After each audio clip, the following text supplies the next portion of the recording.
Eskerrik asko, mahaiburu, senatari, jaun-andreok, egunon.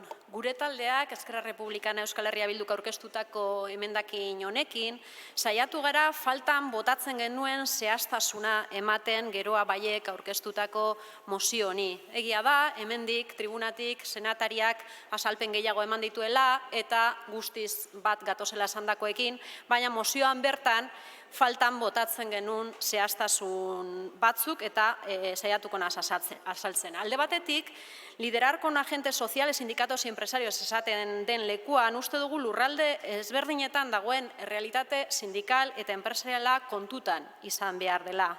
Euskal Autonomia Erkidegoan eta Nafarroan ere sektore batzuetan gehiengo sindikala ezberdina da. Eta behin eta berriro adierazi dugu elkarrizketa soziala hauek kontutan izan gabe hankamotz gelditzen dela.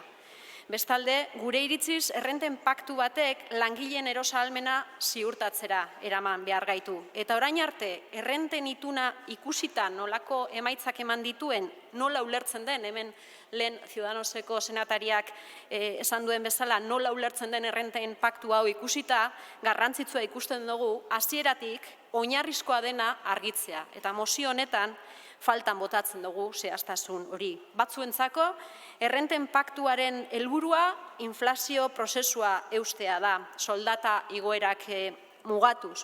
Baina gure ustez, errenten itunak beste helburu batzuk izan beharko lituzke. Helburu birbanatzaileak eta ekitatiboak. Ze krisi honen faktura momentuz batzuk bakarrik ordaintzen ari gara. Eta beste batzuk, inoiz izan duten irabazi handienak atera eta gainera, errespetu falta izugarria erakutziz, bezeroei tontoak direla esaten entzun ditugu.